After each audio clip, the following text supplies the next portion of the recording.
So first of all, thank you for the opportunity. So I'm going to talk very briefly before I get into my script, if you will, on the slides, how excited I am to be here. And I was just talking to Colonel Grice, a battle buddy for many, many years, and how impressed I am to listen to this community, especially some of his division chiefs, talk about emerging technology and ideas that Chris and I have had for many years, after about 28 plus years of doing this CBRN business. So for those of you who don't know, the Commandant of the CBRN School is somewhat unique in the fact that I hold two hats. Being a Commandant, I'm a principal of a school, right? It's pretty simple when you think about it. I manage the .mil PF integration of our capability, our requirements for CBRN defense, and that's on the proponent side of my business. The other side of my business is I'm the chief of the branch. So my role is to ensure that our warfighting community understands the capability as the Army, and so the CBRN Regiment pivots from 20 plus years of persistent conflict and counterinsurgency operations to what we now see with our near-peer competitors in Indo-PACOM and EUCOM and large-scale ground combat operations, and it's different. And the beauty, and it's not the beauty, that's a bad word, but what we're seeing now as the Army begins to pivot is we're seeing that demand signal of our capability back in the senior leadership of our Army. And the decision makers going, hey, we probably need to pay attention to this. And some of our strategic documents are starting to weigh that out. So it's really an exciting time to be a warfighter in this regiment, in the business that we're in. But I would offer it's even more of an exciting time for this community and the S&T community to help us make that pivot and improve the readiness of not only our CBRN regiment and capability of our CBRN regiment, but more importantly, our greater warfighting community. So with that, I'm going to go ahead and get started. So over 100 years ago, weapons of mass destruction were introduced in large scale with the employment of chlorine gas on the battlefields of World War I. Their presence changed the face of battle immediately, forcing frontline soldiers and leaders at all levels to account for a threat that could not be directly countered. Protective methods and equipment were quickly developed to shield soldiers from immediate exposure and treat the unfortunate if those measures failed. Central to these solutions was creating a barrier between the soldier and the hazard.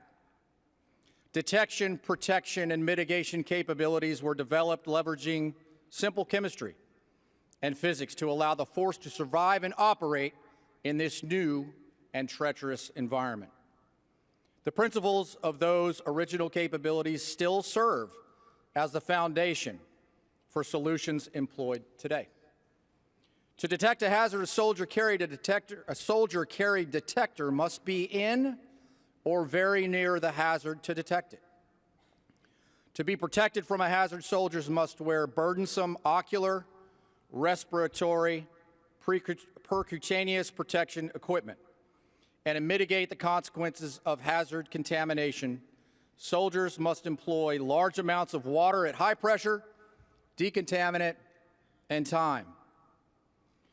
To fight, survive, and win in future operations against 21st century adversaries, we must leverage technology to develop comprehensive solutions to provide situational understanding of potential chemical, biological, radiological, or nuclear hazards, reduce our reliance on cumbersome physical barriers for protection, and reduce the resources required to mitigate the consequences of contamination. The use of WMD and the desire to attain them show no indications this trend will change in the future. In the past 10 years, WMD has been employed on a large scale in Syria and a smaller scale by both Russia and North Korea. These countries and others continue to maintain formidable stockpiles and/or the ability to ramp up production when and where needed. This challenge is compounded by the ever-improving technology, making it easier to develop and manufacture WMD or transition dual-use facilities. And non-state actors continue to pursue proliferation agendas, making WMD a global challenge. Recent experimentation focused on 2040 depicts a future battlefield of transparency for both friendly and enemy forces. If you can be seen, you can be hit. We can also expect a hyperactive close area or tactical area, making situational understanding critical for commanders and leaders at every echelon. The ability to make proactive risk-based decisions prior to entering a potential hazard area will be of critical consequence. CBRN operations capability must be adapted and modernized to enable the force to execute future operations in a complex and dynamic operating environment under the threat of weapons of mass destruction. Core CBRN functions of assess, protect, and mitigate must be modernized and integrated to provide leaders near real-time situational understanding, unencumbered protection, and agile mitigation capability to ensure freedom of action and preservation of combat power in CBRN environments. Underpinning this effort is a better understanding of CBRN hazards and the consequences of exposure and contamination in future operational environments. This effort serves as an update to the CBRN Operations Force Modernization Strategy, which was published in July of 2018. It directly supports the Army Modernization Strategy of 2021, guidance from Army Futures Command, data and analysis derived from several exercises and experiments conducted since 2018, and the latest guidance and priorities from myself and my regimental leadership. In 2014, the U.S. Army Training and Doctrine Command, TRADOC, embarked on an effort to assess and analyze potential capability gaps across all warfighting functions, titled Army Warfighting Challenges. One of those challenges, countering weapons of mass destruction, assessed readiness and modernization in the CWMD and CBRN defense mission space as the Army transitioned from counterinsurgency, or COIN, to cross-domain maneuver in large-scale combat operations. In 2015, the Army conducted the New Generation Warfare Study to assess current Army operating concepts against future threat operational concepts. In parallel, TRADOC sponsored a branch study, Combined Army Maneuver Contaminated Operating Environment, or CAMCO, that's a mouthful, to assess the same problem set, but with the addition of the CBRN environmental change. Results from this study updated the existing CBRN capability gap list and was leveraged to inform current and future requirements. Since CAMCO in 2017, several additional studies and exercises have been conducted to inform requirements across CBRN core functions of assess, protect, and mitigate. As a follow-on study to CAMCO, Army Futures Command and TRADOC co-sponsored CAMCO 2 in 2021. A more comprehensive approach than CAMCO, CAMCO 2 included participants from all 7 warfighting functions: Army Futures Command, Forces Command, U.S. Army Special Operations Command, Headquarters Department of the Army, the Joint Staff, the Defense Threat Reduction Agency, as well as our own Joint Program Executive Office for CBRN Defense.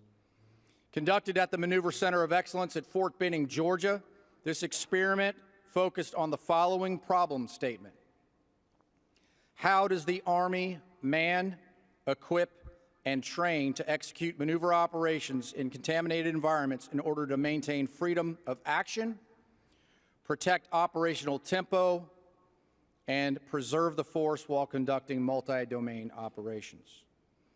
This effort provided a comprehensive assessment of CBRN capability in support of multi-domain operations and combined arms maneuver in the future, and overhauled the existing gap list across all warfighting functions and through .mil-PF. More importantly, these updated and new gaps served as the demand signal for future capability development to reduce risk to the force in CBRN environments. Next slide, please, Alex. Paramount to successful operations and outcomes against CBRN hazards is the ability to make proactive, risk-based decisions, allowing leaders to avoid contact altogether or adjust protective measures to ensure minimal contact with hazards. Current capability only allows leaders and operators to understand CBRN hazards reactively with handheld or close proximity sensing equipment that requires users to be in or very near the hazard area. This limitation provides no decision space for leaders and puts operators at high risk. Technology is available today that enables remote and standoff sensing through the integration of detection capability on unmanned systems, air, and ground. Not only will this solution lower risk to operators, but it will create decision space for leaders to assess risk and develop options. The U.S. Army is currently upgrading its CBRN reconnaissance platforms with both air and ground remote sensing capability to remove soldiers from the hazard they are asked to detect.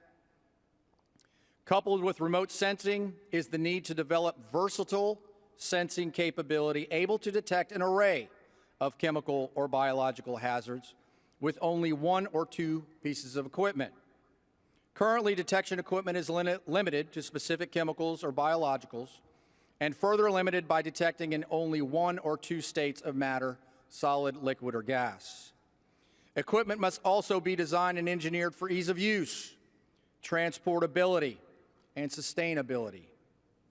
From our past experiences, we also know that delicate and sensitive lab equipment does not transition into combat environments very well.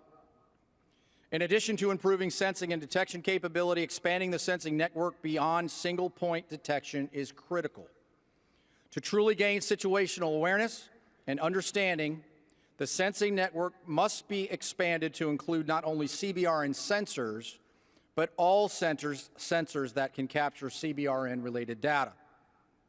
This includes all source intelligence collection means from strategic to tactical levels. The expansion of the information collection network will generate an exponential increase of data that must be assessed and analyzed by someone and/or something. Machine learning tools to produce artificial intelligence analysis processes must be developed and integrated to assess and analyze the CBRN environment. Ultimately, these integrated and synchronized efforts fused into the Commander's Common Operating Picture will allow leaders at all levels to make proactive, risk-based decisions in CBRN environments. The technology exists today to realize these capabilities in the not-so-distant future. The U.S. Army CBRN School, in support of Army Futures Command, continues to assess and analyze future operational concepts in CBRN environments to identify operational gaps and potential solutions to enable commanders to understand the CBRN threat in future operating environments. Critical to realizing these capabilities will be an expanded and coordinated effort by all modernization partners across science and technology, advanced development, and the capability development communities. Next slide, Alex. The focal point of protection against any threat will always be our individual soldier. Thus, protection capability starts with the soldier and works outward from individual protection to collective protection. Physical barriers have been the CBRN protection system of choice for decades, comprised of ocular and respiratory protection and percutaneous protection, such as boots, gloves, and suits.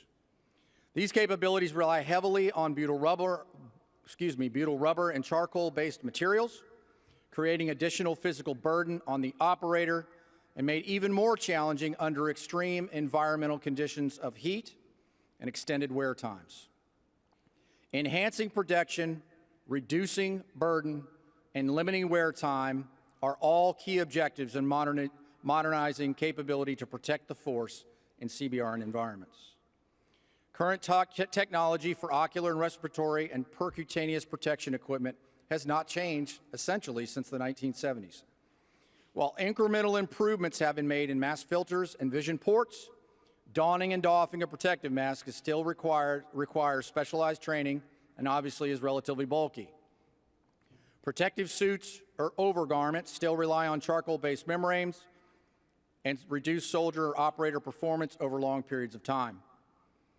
Future individual protection should be based on integration of capability into the soldier and operator standard issue uniform and equipment, not adding additional protective layers. This will significantly reduce physiological burden and preserve soldier lethality. Efforts are underway to develop and field a protective uniform to replace the current overgarment, with future concepts including ocular, respiratory protection in an integrated helmet and/or enhanced filtration. Efforts to improve and reduce the respiratory burden will continue. As CBRN medical capability and CBRN sensor capabilities evolve, the next generation protective mask will improve to fit and function.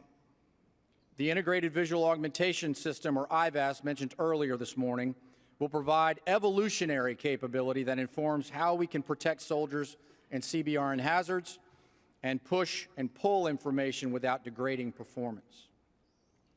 As the Army increases focus on LSCO and multi-domain operations, there is a renewed emphasis on assessing command post vulnerabilities. Command posts of the future will mitigate detections and attacks. The Army understands that command posts will require frequent movements, dispersion, concealment, deception, camouflage, and protective positions. This includes CBRN survivability while maintaining effective command and control to ensure the success of the operation. Protecting the force from natural and man-made biological hazards is one of the utmost importance now and into the future. We must focus future solutions against what we believe are most likely threats to the force and match them with solutions that are achievable, adopting a capability solution set mentality to integrate potential solutions from across all three core functions will provide the best opportunity for a comprehensive and holistic answer to this challenging and ever-evolving threat space. Next slide, Alex. Common understanding of contamination is perceived in binary terms. You're either clean or you're dirty. For example, if a combat vehicle is suspected of chemical agent contamination, the entirety of the vehicle is assumed contaminated and processed accordingly.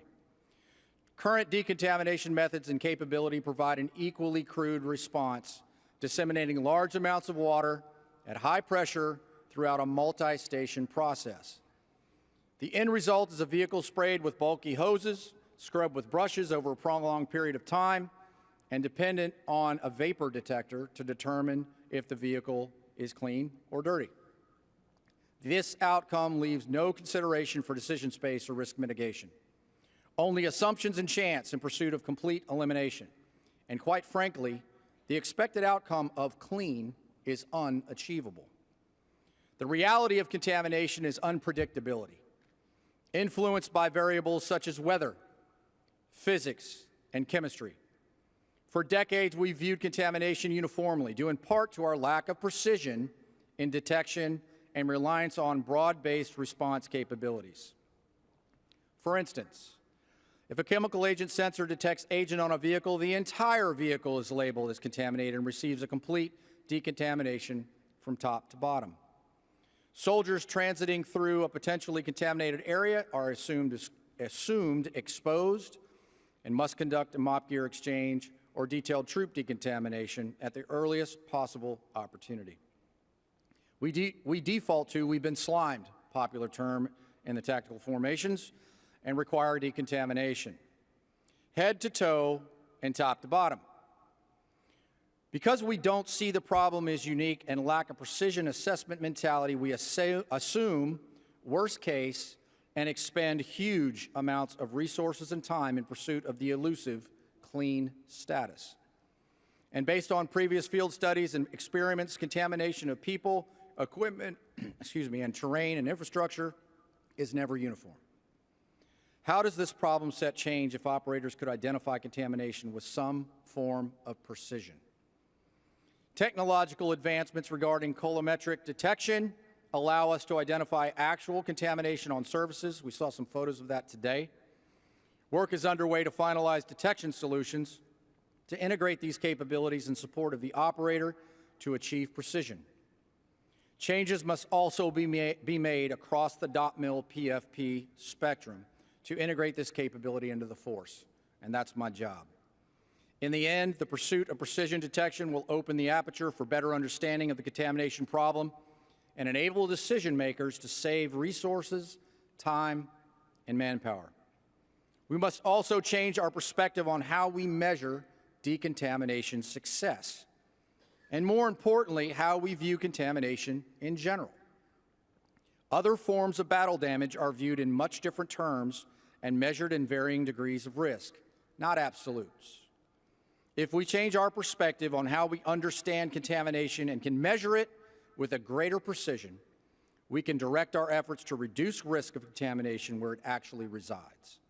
The end result will allow decision makers flexibility based on risk, thus enabling proactive, risk-based decisions instead of blind reliance on absolutes of clean or dirty. So the way ahead.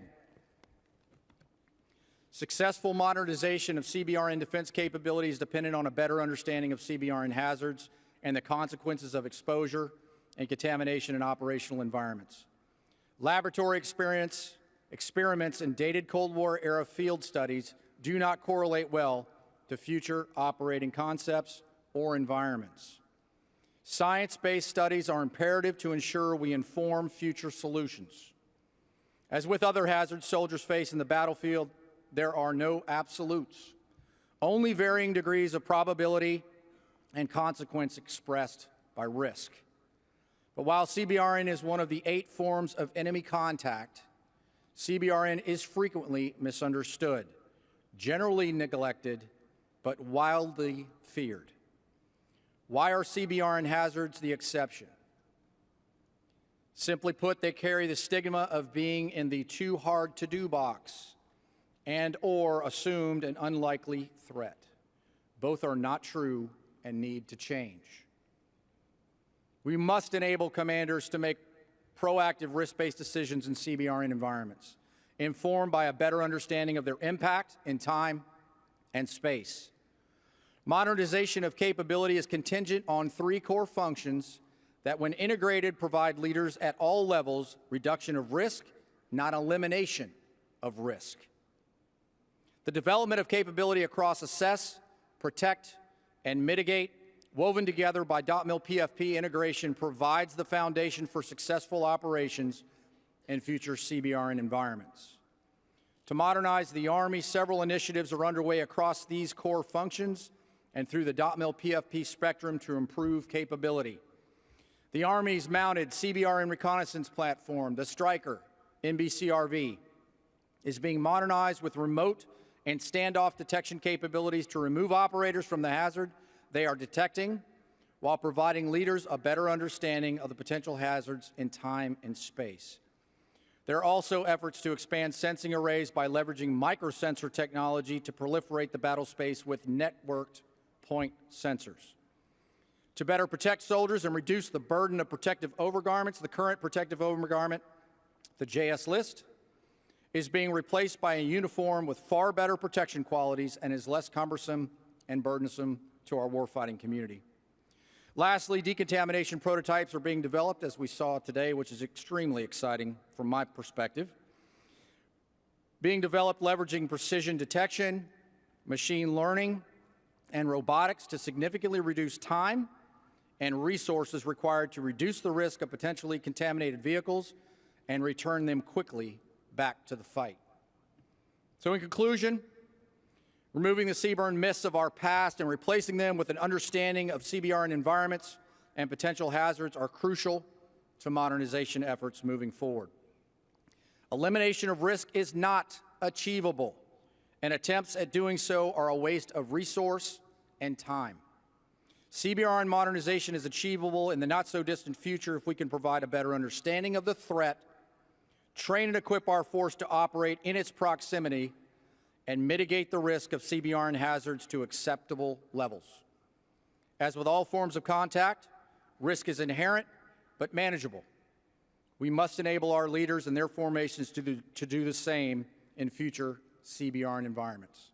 Again, I appreciate the opportunity to talk to this esteemed community, and I look forward to working with each and every one of you in my last year as a Commandant. Thank you very much. Cool.